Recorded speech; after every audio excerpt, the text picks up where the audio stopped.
Dear friends, have you ever opened your Bible to Genesis and paused at the moment when God creates Eve? Maybe you've imagined it from the illustrations you grew up seeing. Adam asleep, God reaching into his side, pulling out a rib. It's a familiar image, isn't it? But let me ask you something.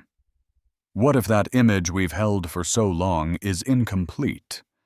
What if the word translated as rib doesn't quite mean what we think it does? What if, hidden in the Hebrew, is a truth that could reshape the way we see ourselves and each other? Today, on Salt Light Stories, I want to invite you into that mystery. We're not just going back to Eden, we're going back to the language Moses used, the language God breathed. Imagine standing in the garden. The sun is warm. The trees sway in a holy breeze. Adam breathes with the breath of God. And yet, something is missing, God says. It is not good for man to be alone. And then from Adam's side, not his rib he builds a woman, not as an afterthought, not from scraps, but from essence, from shared humanity. This isn't a story of hierarchy. It's a story of partnership.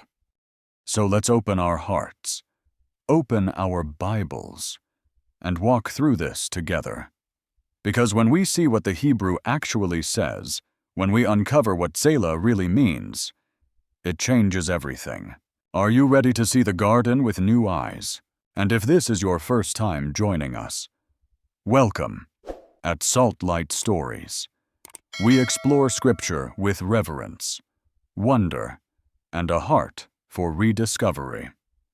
So before we go further, I'd love for you to subscribe. That way, you won't miss the journey ahead. Let's begin. Let's turn to Genesis chapter 2, verse 21-22, where the story begins. The Scripture says, "And the Lord God caused a deep sleep to fall upon Adam, and he slept. And he took one of his ribs, and closed up the flesh instead thereof, and the rib which the Lord God had taken from man, made he a woman, and brought her unto the man." You know this passage, don't you? It's one of the most well-known moments in all of Scripture. But here's where the mystery unfolds. The Hebrew word translated as rib in this verse is tzela, and tzela does not mean rib the way we understand it. In fact, almost everywhere else in the Bible where this word appears, it never refers to a rib at all. In Exodus chapter 25, verse 12, God tells Moses to cast 4 gold rings for the Ark of the Covenant, 2 on one side and 2 on the other. That word, side, it's tzela. In 1 Kings chapter 6, verse 5, describing Solomon's temple, we read about side chambers again, tzela. These are not ribs, these are structural elements, whole sides, walls, parts of holy architecture. Even in Ezekiel 41, the prophet speaks of tzela when describing the side chambers of God's sanctuary. Tzela is always used to describe something sacred, something foundational, something more than a single bone. So when Genesis says God took one of Adam's tzela, we're not talking about a small piece, we're talking about a whole side, a full, sacred part of Adam's being. Why does this matter? Because it reframes the entire narrative. This wasn't minor surgery. It was a divine division, a purposeful parting. God wasn't taking a spare bone to form Eve. He was creating her from half of Adam's essence, equal, complete, reflective. So how did we end up with the word debi?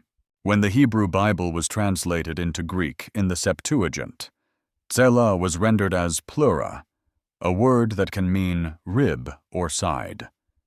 Later, the Latin Vulgate chose costa, again, rib or side. Over time, the word rib became the dominant translation in Western Christianity. But this one word, mistranslated, has shaped centuries of interpretation. It has subtly diminished Eve's origin, portraying her as something small, derivative, when in truth, the Hebrew tells us she came from Adam's very side, equal in form, in purpose, and in value. I once met a woman in her 70s named Ruth, a lifelong believer, but always quietly unsettled by the creation account. She told me, it always felt like Eve was an afterthought, like we were created from leftovers. When she learned what tzela really meant, she sat in silence, then smiled through tears and said, "So I was never a spare rib. I was a side, meant to stand beside. And that, my friends, changes everything." So, what does it mean that God took a side of Adam to create Eve? To answer that, we go back just one chapter. Genesis chapter 1, verse 27. So God created man in his own image. In the image of God he created him. Male and female, he created them. How can that be? If only Adam has been formed so far. Ancient Jewish tradition offers insight. The Midrash Rabbah says God created Adam with two faces, male and female joined as one, and then split them. The Talmud echoes this. Adam was formed as a unified being with masculine and feminine aspects joined. This isn't biology, it's theology.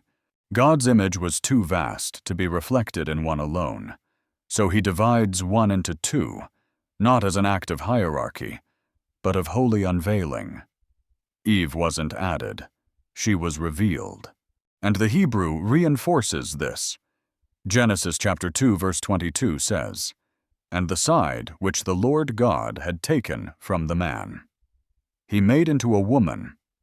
The word made here is bana, the same word used for constructing temples. It means to build, to establish, to craft with intention. Eve wasn't improvised. She was built, carefully, reverently. When Adam awoke, he didn't scoff. He didn't claim dominion. He exclaimed, "This is now bone of my bones and flesh of my flesh." In Hebrew, Zot hapam. This time, finally, it was recognition, joy, reunion. And in that moment, we see God's heart. Eve was not beneath. She was beside. From one came two, not for domination, but for reflection.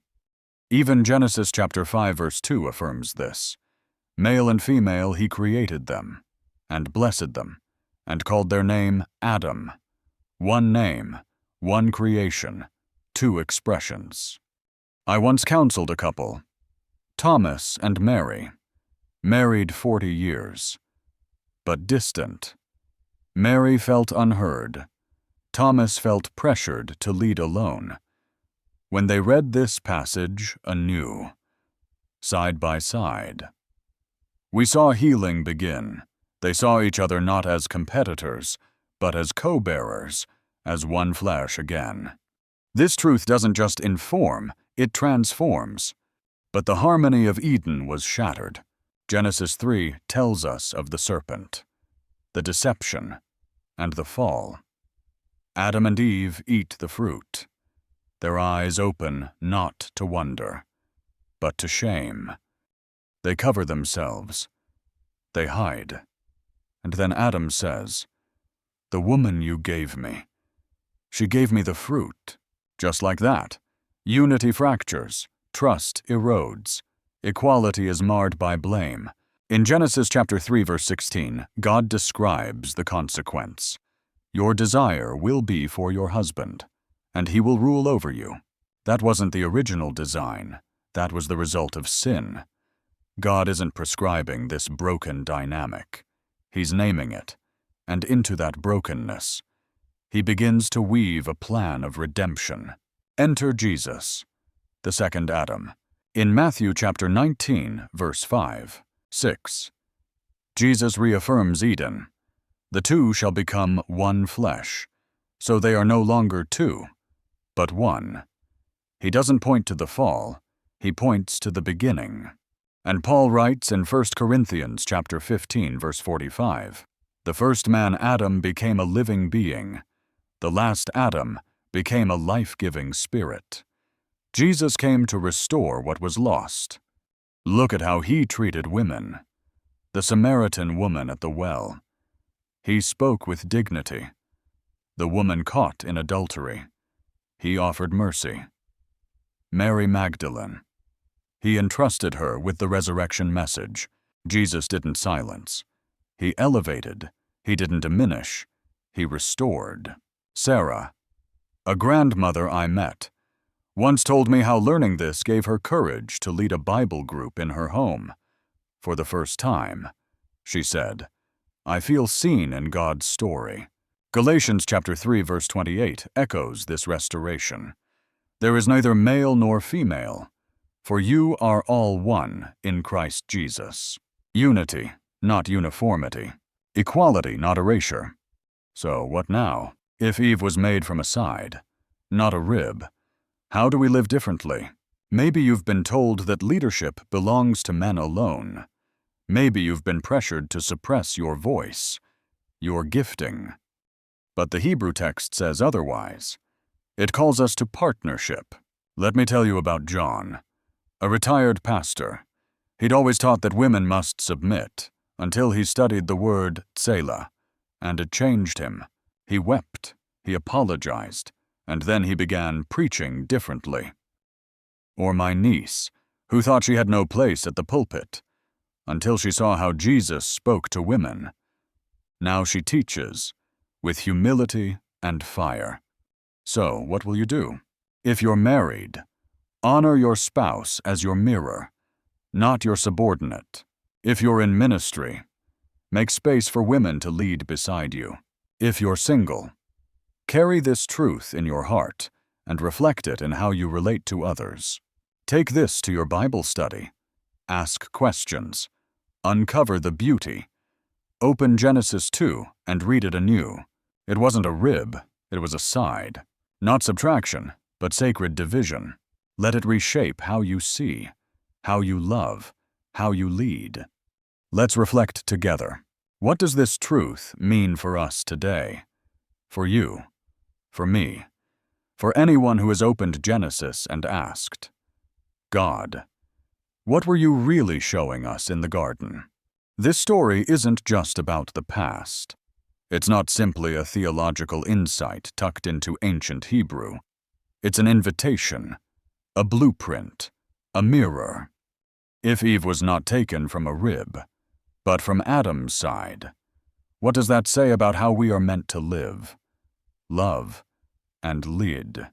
It tells us that man and woman were made to walk side by side, not one in front of the other, not one behind, but together, as partners, as reflections of the same divine image. But too often, that truth gets lost. I've met women who were told their role was only to support, never to speak. I've spoken with men burdened by a need to always be in control, when deep down, all they wanted was connection.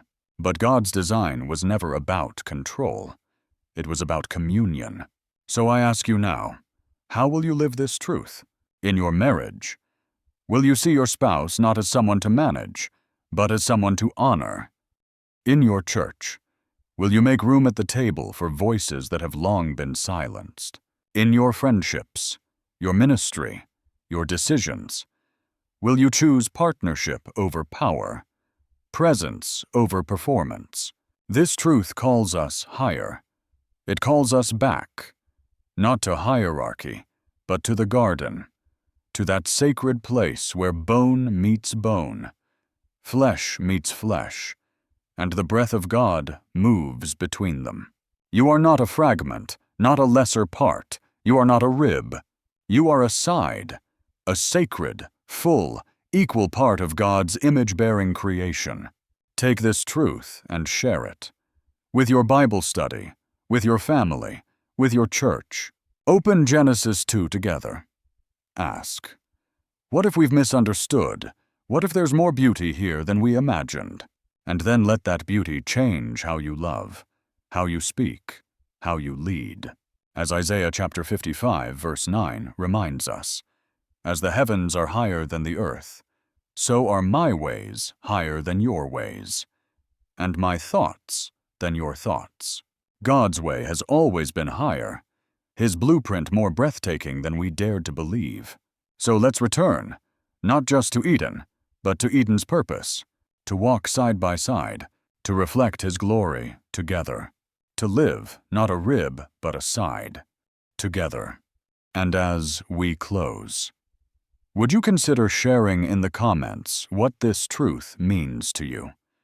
If something in today's message stirred your heart, whether it challenged you, encouraged you, or gave you new eyes to see, write the words side by side. Let it be our shared testimony of God's design for unity and dignity. And if you haven't yet, I warmly invite you to subscribe to Salt Light Stories, because this journey of rediscovering the heart of God, it's just getting started. We release a new message every week, exploring the scriptures with fresh eyes and deep reverence. If you want to keep walking with us into the beauty of Eden, the mystery of the prophets, and the hope of Christ, just hit that subscribe button and turn on the bell. Let's finish with prayer. Heavenly Father, thank you for the truth hidden in your word. Thank you that you created us not in fragments, but in fullness, male and female, side by side. Heal the places where this truth has been forgotten. Restore what sin has distorted, and lead us back to the unity you designed from the beginning. In Jesus' name, amen.